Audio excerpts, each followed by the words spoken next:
Welcome back to the Rwandan Vigilante, where we expose the hidden truths Rwanda's elites want buried. Today, we're diving into a question that shakes the foundation of Rwanda's narrative. Is the FDLR, the Democratic Forces for the Liberation of Rwanda, a genocidal threat tearing apart the Great Lakes region, or a convenient pawn in a game of power, profit, and control? Stay with me as we unravel a story of rebellion, geopolitics, and Rwanda's shadow war in the Congo. Let's start at the root. The FDLR emerged from the ashes of the 1994 Rwandan genocide, where over 800,000 Tutsis and moderate Hutus were killed by Hutu extremists in 100 days. When the Tutsi-led Rwandan Patriotic Front under Paul Kagame seized power, thousands of former Rwandan soldiers and militia, some tied to the genocide, fled to eastern Congo. In the jungles of North and South Kivu, they formed the FDLR, vowing to fight for survival and for some to reclaim Rwanda. This was a desperate bid to regroup in a fractured region. Life in FDLR camps was brutal. These were makeshift communities under constant threat, surrounded by hostile forces.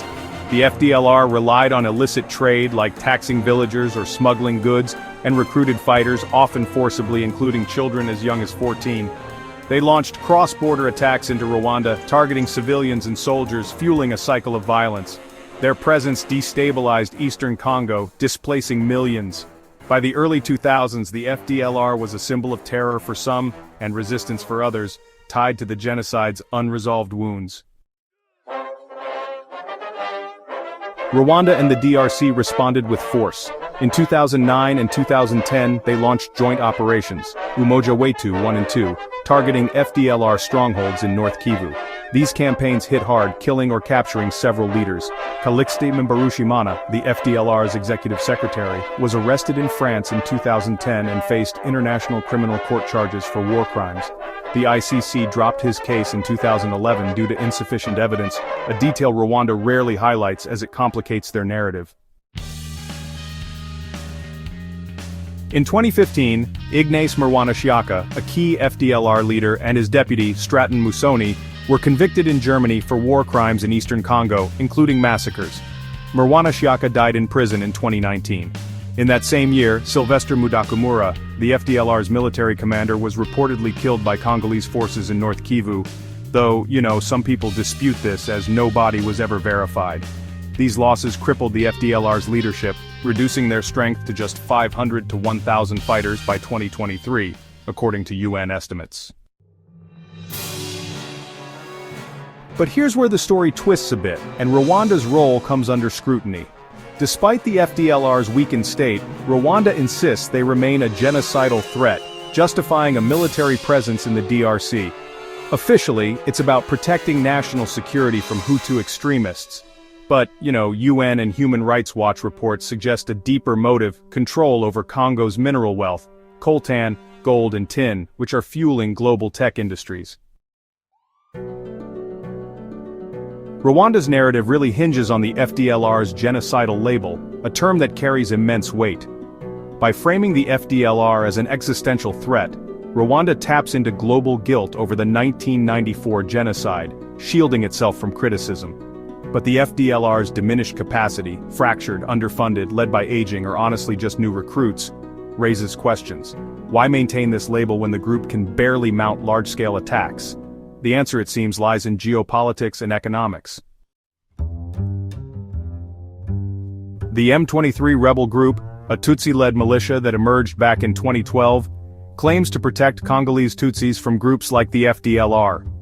According to United Nations reports from 2022 and 2023, there was evidence of Rwanda providing M23 with troops, weapons, and logistics, allegations that Rwanda firmly denies. By early 2025, M23 had actually captured cities like Goma and Bukavu, taking control of mineral-rich areas.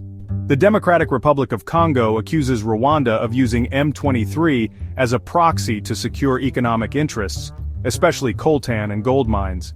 A 2023 United Nations report estimated that 3,000 to 4,000 Rwandan troops supported M23, which really enabled their gains. This shadow war is honestly a masterclass in deception. Rwanda publicly hunts the FDLR, branding them as genocidal to rally international support and justify incursions into Congo. But the FDLR's weakened state suggests they're more of a pretext than a real threat. The real prize? Congo's resources. Rwanda's alleged backing of M23 allows control of key mining regions, funneling minerals to global markets. A 2022 Human Rights Watch report detailed how M23's trade routes enriched elites in Kigali, while Congolese civilians faced displacement and poverty. The 2022 Kashishe massacre, where M23 killed at least 22 civilians, really underscores the human toll, yet Rwanda faced little pushback. Rwanda's strategy goes beyond just economics.